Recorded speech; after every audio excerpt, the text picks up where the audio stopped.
My name is Vivian Chang. I am the Vice President and GM for the data licensing business at TAPAD.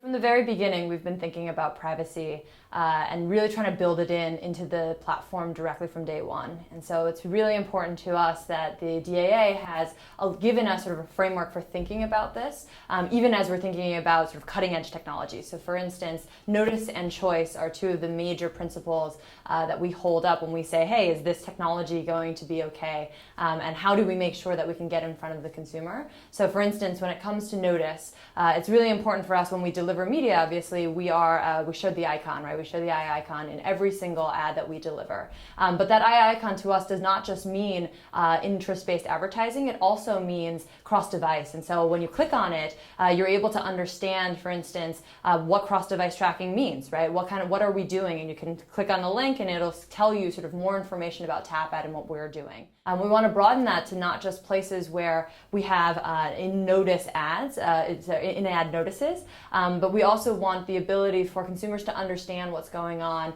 in terms of collection and what data is being collected for cross-device beyond that, right? And on websites where you're interacting with a brand directly or interacting with a publisher, and really having an opportunity to see, okay, hey, like I can get more information and get educated on what cross-device data is being collected and how it's being used. On the choice side of the house, it's interesting because choice today, when we first started 4.5, 5 years ago, really meant choice on interest-based advertising.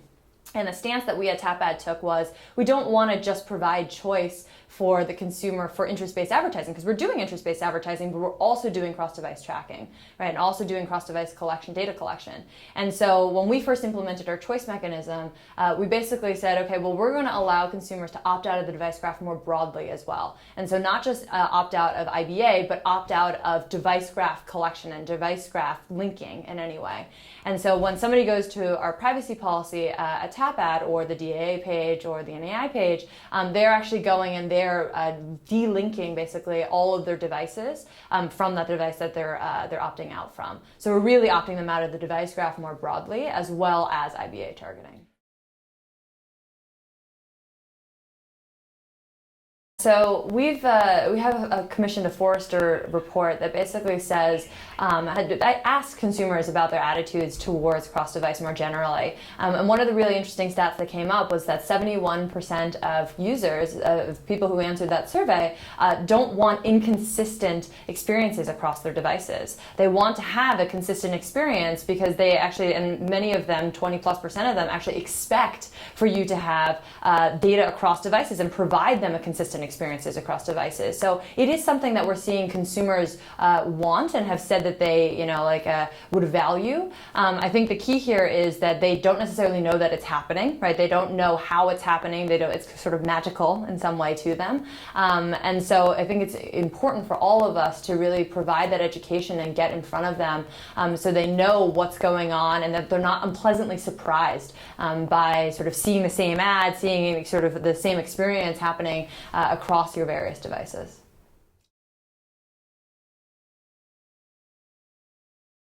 So when we first started at TAPAD 5 years ago, really the mobile side of the house hadn't, come about in terms of the notice. And so when we first started, desktop was pretty mature at that point. There was an icon that was being used, and there was notice and control that was being provided by the DAA. And so when we first started, we said, okay, well, we definitely want to be in the mobile side of the house, and so really helped to pioneer with Evidon sort of the first in-app mobile, first mobile web notice. So really just taking the desktop side and kind of moving it into mobile, but really thinking about, well, my thumbs are really fat, right? And so how do I make sure that, the experience has to be different? You can't just be take the same desktop notice and put it into mobile. So really thinking about kind of what that looks like for the consumer so they can have the best experience and learn what's going on through that notice.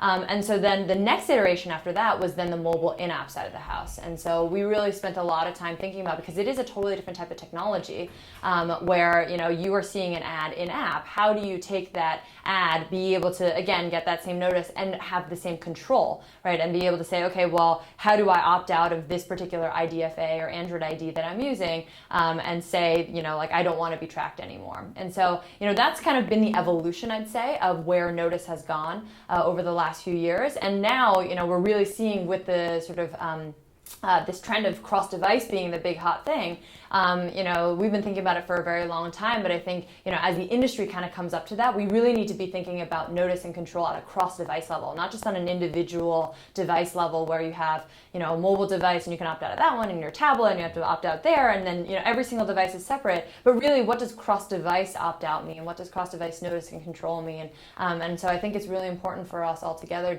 to work as an industry to figure out, how can we help a consumer really understand what's going on, as well as what data do you have about me, right? Like, what data do you have, and how can I opt out or even change and adjust that data because I want you to have this data but not that data, and really give that consumer control.